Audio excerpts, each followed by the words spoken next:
Not since net neutrality killed every single human being on Earth has there been such a global catastrophe as what has just happened. A wealthy man has purchased a company. Okay, I'm not being fair. It's not just any guy, it's billionaire Elon Musk. And it's not just any company, it's the left-wing dominated bully site Twitter, a place whose terms and conditions prevent a conservative from pointing out things like a man is not a woman, but a liberal threatening to assassinate their political opponents, they're good to go. That seems fair. Now, the 80% of Americans that don't use this social medium, what are we on, Snapface? They don't really understand or care about any of this. But for the small, highly exercised portion, as best as I can tell, the big fear is that as owner, Elon Musk is going to cut down on the silencing of non-progressive thought. Now, to most of us, letting people say things that we may not necessarily agree with is kind of a hallmark of a free society. There's the First Amendment, you just gotta look it up. But since the increasingly radicalized left sees all non-progressive thought as literally violence, this isn't going over well.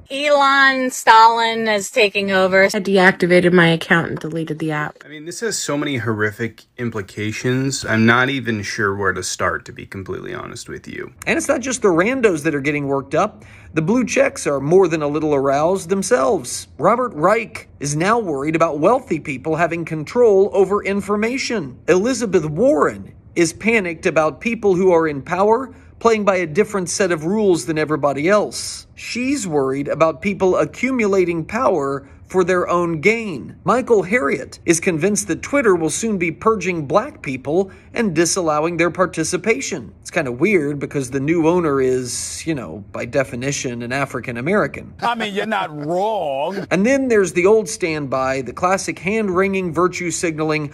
Why didn't he spend that money on ending world hunger instead? You know what's always a bit telling to me?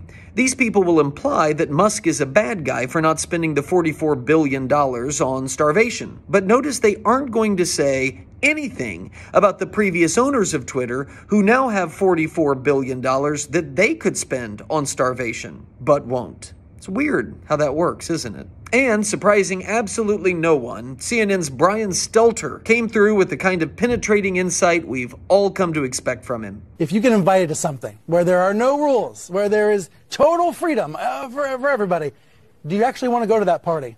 Or are you going to decide to stay home? Yes, because I'll tell you, whenever I get invited to a friend's party, the first thing I need to do is get a look at the list of rules for the party before I know if I'm going to attend. Did you just double dip that chip? Excuse me? You double dipped the chip! I mean, why don't you just tell everybody, Brian?